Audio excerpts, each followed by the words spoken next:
اور اب کچھ خبریں تجارتی دنیا سے۔ انٹر بینک میں امریکی ڈالر کی قیمت میں اضافہ ریکارڈ کیا گیا۔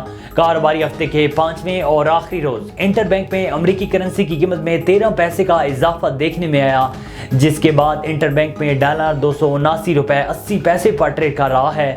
یاد رہے کہ گزشتہ کاروباری دن کے اختتام پر انٹر بینک میں ڈالر 289 روپے 67 پیسے پر بند ہوا تھا۔ امریکہ میں پاکستان کے سفیر مسعود خان نے کہا ہے کہ پاکستان امریکی سرمایہ کاروں کے لیے سب سے پرکشش اور منافع بخش مقام ہے۔ امریکی سرمایہ کاری پاکستان کے کاروباری ماحول سے استفادہ کریں۔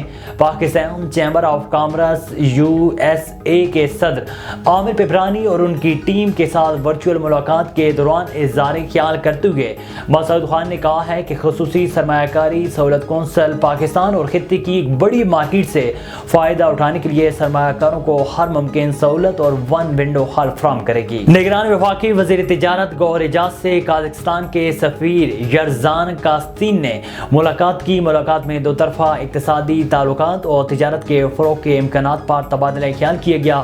نگران وفاقی وزیر تجارت سے ملاقات کے دوران قازقستان کے سفیر کا کہنا تھا کہ قازقستان کے وزیر تجارت فروری میں پاکستان کے دورہ کرنے کے خواہاں ہیں۔ دورے کا مقصد دو طرفہ تعاون کے مواقع تلاش کرنا اور دو طرفہ تجارت کو مزید فروغ دینا ہے۔